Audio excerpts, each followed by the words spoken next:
Hello everyone, welcome back to Chakraval channel. ఈరోజు నేను గంగబయల ఆకుకూర టమాటా పప్పు కాంబినేషన్లో వండుతున్నాను. ఈ రెసిపీ మీకు కూడా చూపిద్దామని వీడియో తీస్తున్నాను. ఇది తిన్నారంటే ఒక్క మెతుకు కూడా వదిలిపెట్టకుండా పర్ఫెక్ట్గా తినేస్తారు, అంత టేస్ట్ ఉంటుంది అన్నమాట ఈ పప్పు. ఈ ఆకుకూర నాకు తింటారని హైదరాబాద్కి వచ్చాకే తెలిసిందండి. మా సైడ్ అయితే మేము పత్తి పొలంలో పిచ్చి మొక్కలాగా కలుపు మొక్కలాగా పీకి పడేసేవాళ్ళం. అంత అసలు ఎంత టేస్ట్ ఉంటుందంటే ఒక్కసారి ఉండి చూడండి. ఇది బాడీ చలవ చేస్తుందంట, వేడి కూడా తగ్గిస్తుందంట. అంత అంత మంచిదన్నమాట, ప్రోటీన్ ఫుడ్ ఇది ఆకుకూర. అసలు ఇంత హెల్తీ ఫుడ్ నేను తినకుండా ఉన్నాను అనిపిస్తుంది. మా ఫ్రెండ్ తెలంగాణ సైడు, అంటే మాది కూడా తెలంగాణ, కాకపోతే ఆంధ్ర బోర్డర్ అనమాట. సో కొన్ని ఆంధ్ర స్టైల్లో ఉంటాయి, తెలంగాణ స్టైల్లో కూడా ఉంటాయి.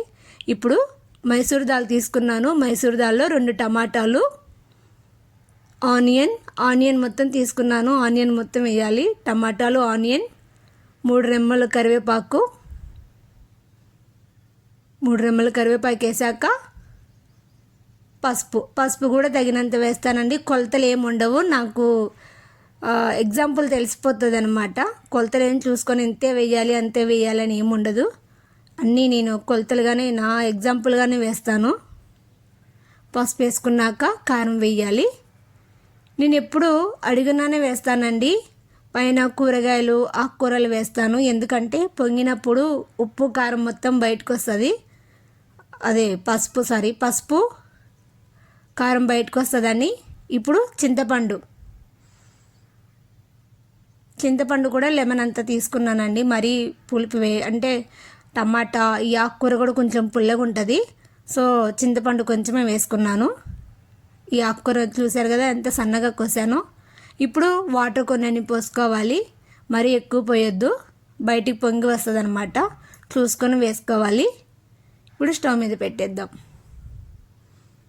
స్టవ్ మీద పెట్టి మూత పెట్టేసి మరీ 5 విజిల్స్ వస్తే చాలండి, మరీ ఎక్కువ రావద్దు, మాడిపోతుంది. మీడియం కాదు, హై కాదు, సిమ్ములో కూడా, అంటే మరీ సిమ్ము కాకుండా మీడియం కాకుండా మధ్యలో పెట్టేసాను అనమాట. ఇప్పుడు అయిపోయింది. ఆవిరి మొత్తం బయటికి తీసేసి చూద్దాం పప్పు ఉడికిందో లేదో. వావ్, చూసారు కదా పప్పు పర్ఫెక్ట్గా ఉడికిపోయిందండి. 5 విజిల్స్ చూసారా, చూస్తుంటేనే కలర్ఫుల్గా.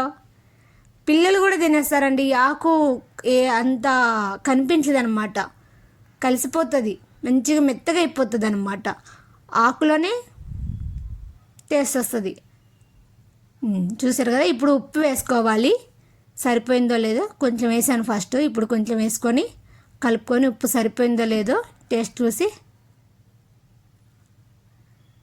ఇప్పుడు బాయిల్ పెట్టుకున్నాను. ఆయిల్ వేసేసి జీరా,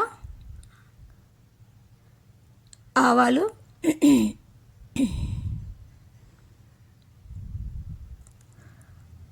కూడా వేసుకోవాలి. నేను వాయిస్ రికార్డ్ చేస్తున్నప్పుడే కుక్కలు అరవడం, అసలు ఈ వాయిస్ డిస్టర్బెన్స్ అయిపోతుందండి. ఇప్పటికీ నేను 7 టైమ్స్ అండి వాయిస్ రికార్డ్ చేయడం, 7 టైమ్స్ వాయిస్ రికార్డ్ ఇవ్వడం. ఇప్పుడు ఆనియన్, ఎండుమిర్చి, కరివేపాకు, వెల్లుల్లి, పోపు దినుసులు నేను ఎక్కువ ఏం వేసుకోనండి, మా పిల్లలు తినను పచ్చని పప్పు. ఓన్లీ జీరా, ఆవాలే వేస్తాను. ఎంత టేస్ట్ ఉంటుందంటే ఒక్కసారి నేను చేసిన స్టైల్లో వండి చూడండి, మీకే తెలిసిపోతుంది. టేస్ట్ ఎలా ఉందో మీరే చెప్తారు కామెంట్ రూపంలో. వెల్లుల్లి ఎక్కువ వేస్తానండి. మనం కరివేపాకు ఆల్రెడీ దాంట్లో వేసుకున్నాం కదా, కొంచెం వేస్తున్నాను.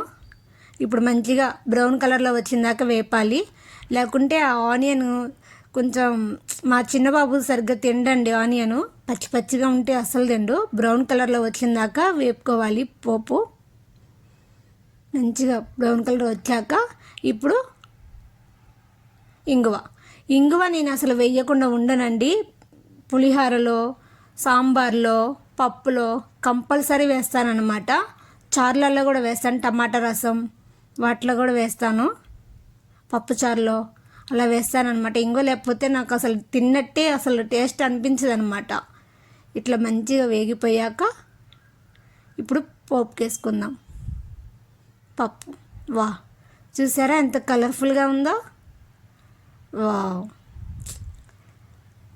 నేను చేసిన విధంగా వండి చూడండి, టేస్ట్ సూపర్ ఉంటుంది అన్నమాట. చూసారు కదా ఎంత కలర్ఫుల్గా ఉందో. టేస్ట్ చూసి నేను చెప్తాను, మీరు కూడా వండి మీ ఇంట్లో ఎలా ఉందో టేస్ట్ కామెంట్ రూపంలో చెప్పండి. అప్పడాలండి, హోమ్మేడ్ ఇంట్లోనే చేసుకున్న అప్పడాలు. చూసారు కదా చలికాలం ఉన్నట్టే ఉందో అసలుకి. ఎంత ఎండలు అంటే విపరీతమైన ఎండలు. అబ్బా, పప్పు మాత్రం సూపర్ ఉంది. అంటే నేను తింటే మీకు తెలియదు కదా, అందుకే నేను టేస్ట్ ఎలా ఉందో చెప్తున్నాను అనమాట. మీరు కూడా వండి చూడండి, మీకు కూడా తెలిసిపోద్ది టేస్ట్. అప్పుడా లేకపోతే అసలు తిన్నట్టే అనిపించదు.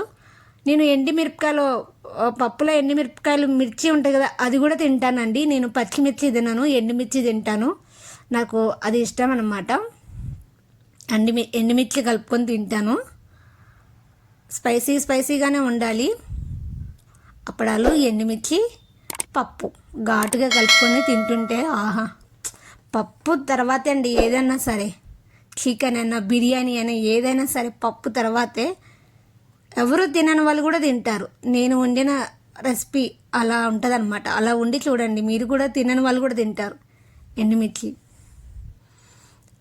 మజ్జిగ మిరపకాయలు అయిపోయాయండి. ఇప్పుడు సమ్మర్ వచ్చింది కదా, మజ్జిగ మిరపకాయలు పెట్టాలి. ఆ రెసిపీ కూడా మీకు చూపిస్తాను. ప్లీజ్ ఫ్రెండ్స్, సబ్స్క్రైబ్ చేసుకోండి, లైక్ చేయండి, షేర్ చేయండి. ఎలా ఉందో కామెంట్ రూపంలో చెప్పండి. మీ ఇంట్లో కూడా ట్రై చేయండి.